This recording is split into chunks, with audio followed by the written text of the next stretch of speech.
ان کی آواز میں تلخی تھی۔ میں نے عرض کیا کہ میں ڈرائیونگ کر رہا ہوں، آپ کا فون نہیں سن سکتا۔ اگر آپ کل فون کر لیں تو بہتر ہوگا، لیکن انہوں نے انکار کر دیا۔ میں نے گاڑی فوراً سائیڈ پر کھڑی کر دی۔ مجھے اکثر محسوس ہوتا ہے کہ ہم موبائل فون کے سلسلے میں انتہائی شفاف ہیں۔ ہم میں ابھی فون کی اخلاقیات پیدا نہیں ہوئی۔ پوری دنیا میں موبائل کو پرائیویٹ پراپرٹی سمجھا جاتا ہے۔ یورپ اور امریکہ میں لوگ وزٹنگ کارڈز پر موبائل فون کا نمبر درج نہیں کرتے۔ وہاں اگر کوئی شخص کسی کو موبائل نمبر دے تو وہ اس سے یہ ضرور پوچھتا ہے کہ کیا میں آپ کے موبائل پر فون کر سکتا ہوں۔ امریکہ میں بھی لوگ پہلے گھر یا دفتر کے نمبر پر فون کرتے ہیں۔ اگر مطلوبہ شخص وہاں دستیاب نہ ہو تو وہ موبائل پر مختصر سی کال کرتے ہیں، جبکہ ہمارے ملک میں لوگ موبائل کو پبلک پراپرٹی سمجھتے ہیں۔ ہم لوگ کسی بھی وقت کسی کے موبائل پر کال کر دیتے ہیں اور اس کی مجبوری کا خیال کیے بغیر بلا تکان بولتے چلے جاتے ہیں۔ میں بھی موبائل فون کے متاثرین میں شامل ہوں۔ میں نے ایک دن اپنے موبائل کا پروفائل نکال کر دیکھا تو معلوم ہوا مجھے 7 گھنٹوں میں 109 کالیں آئی تھیں، اور یہ تمام کالیں شکووں اور شکایتوں سے لبریز تھیں۔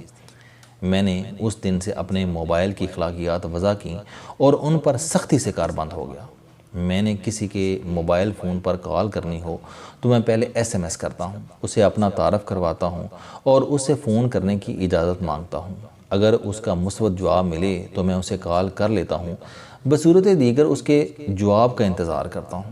میں جب بھی کسی کے موبائل پر فون کرتا ہوں تو میں اس سے یہ ضرور پوچھتا ہوں کہ آپ مصروف تو نہیں ہیں، آپ ڈرائیونگ تو نہیں کر رہے، اور کیا میں آپ سے اتنے منٹ بات کر سکتا ہوں۔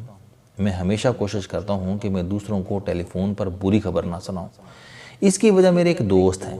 میرے یہ دوست کہا کرتے ہیں کہ ہم نے ٹیلی فون کو ڈپریشن پھیلانے والا آلہ بنا دیا ہے۔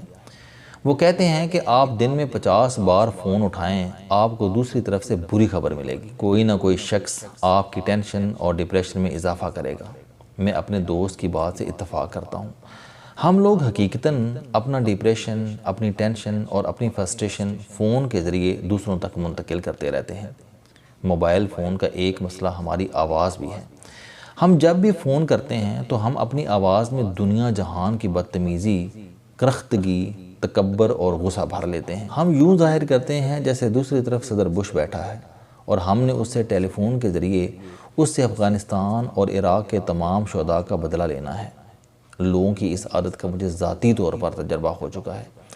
پچھلے دنوں بعض علماء کرام مجھ سے ناراض ہو گئے اور ان حضرات نے پاکستان کے طول و عرض پر پھیلے اپنے ہزاروں شاگردوں کو ٹیلی فون پر تعینات کر دیا۔ یہ مومنین مجھے فون کرتے اور میرے السلام علیکم کے جواب میں انتہائی غلیظ گالیاں دیتے۔ علماء دین کا یہ پہلو میری نظروں سے اوجھل تھا، لہٰذا میں حیران رہ گیا۔ علماء دین کو بتایا گیا تھا کہ میرے عقائد میں ملاوٹ آ گئی ہے، اور جب تک میری ماں بہن کو گالی نہیں دی جائے گی میرا فکری اور نظریاتی قبلہ درست نہیں ہوگا۔ چنانچہ مہربانوں نے مجھے 10 دن میں 4000 کالز کیں، اور جب تک میں نے اپنے عقائد کی درستگی کا اعتراف نہ کر لیا ان لوگوں کا ٹیلی فونک جہاد جاری رہا۔ لہٰذا کہنے کا مطلب ہے کہ ہم لوگوں نے موبائل کو اذیت رسائی کا ذریعہ بنا رکھا ہے۔ میں ان صاحب کی طرف واپس آتا ہوں۔ میں نے گاڑی سائیڈ پر روک لی۔ وہ صاحب بڑے غصے سے فرما رہے تھے کہ آپ نے پچھلے دنوں میں پاکستان کے نشان کے بارے میں کالم لکھا تھا۔ آپ نے لکھا تھا کہ 51 برس تک پاکستان کا سرکاری نشان ایمان، اتحاد اور نظم کے بجائے اتحاد، ایمان اور نظم رہا۔ میں نے فوراً اپنا جرم تسلیم کر لیا۔ وہ غصے سے بولے کہ ہمارے سرکاری نشان میں ایمان پہلے نمبر پر آئے یا دوسرے درجے پر؟ آپ مجھے بتائیے کہ اس ملک میں ایمان ہے کہاں؟ میں نے ان سے معذرت کی اور ان سے درخواست کی کہ میں نے کسی جگہ پہنچنا ہے، اگر وہ مجھے کل فون کر لیں تو میں زیادہ تفصیل سے گفتگو کر سکوں گا۔ انہوں نے غصے سے فون بند کر دیا۔ میں آگے چل پڑا، لیکن ان کے بتائے نقطے پر سوچنا شروع کر دیا۔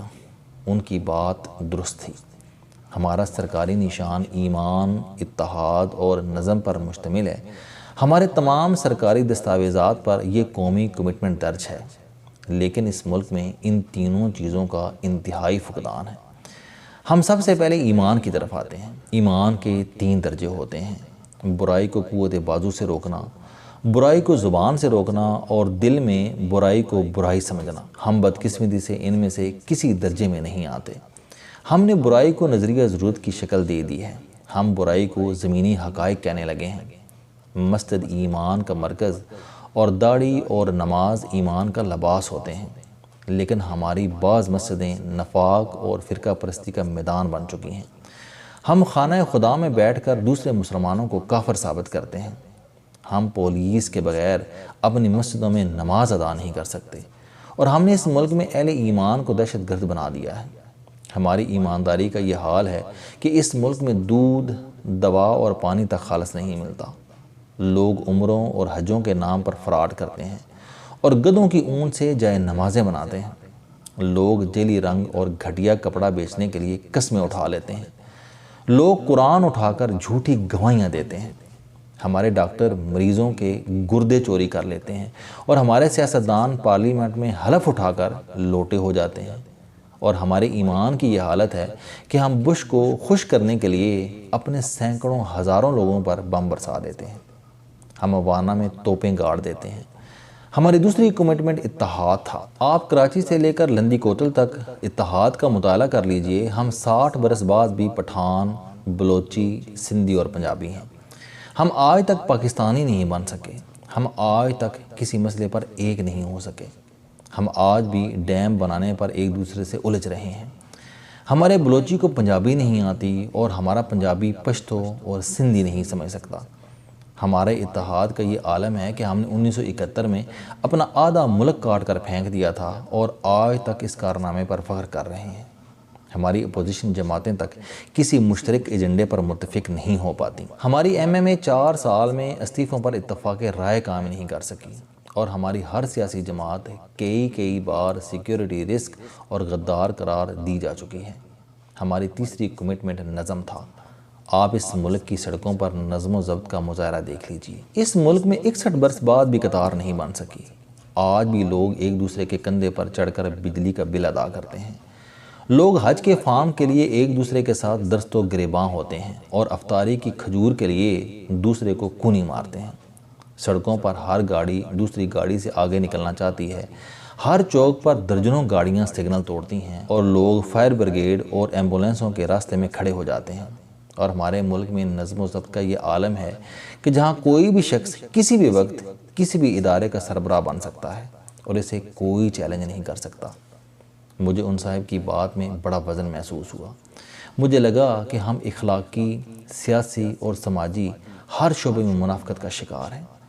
ہم لوگ اپنے ہر شعبے میں منافقت کا بیج بوتے ہیں، اس بیج کو منافقت کا پانی اور کھاد دیتے ہیں، اور اس کے بعد توقع کرتے ہیں کہ اس میں ترقی اور خوشحالی کے پھل اور پھول لگیں گے۔ ہم اللہ تعالیٰ کو دھوکہ دیتے ہیں، اور اس کے بعد اس سے کرم اور رحم کی دعائیں کرتے ہیں۔ ہم لوگ منافقت کے ذمہ دار ہیں۔ ہم بیروں پر سیب اگانا چاہتے ہیں، اور بانسوں کے رس سے گڑ بنانا چاہتے ہیں۔ السلام علیکم دوستو۔ علم دوستی چینل بنانے کا مقصد موٹیویشنل اور زندگی بدل دینے والی کہانیاں آپ تک پہنچانا ہے۔ مجھے خوشی ہے کہ آپ احباب کو یہ ویڈیوز بہت پسند آ رہی ہیں۔ کوئی بھی شخص جو مایوسیوں میں گھرا ہو، یا کوئی بھی شخص جو اپنی زندگی مثبت انداز سے گزارنا چاہتا ہے، اس کے لیے یہ چینل لائف چینجنگ ثابت ہوگا۔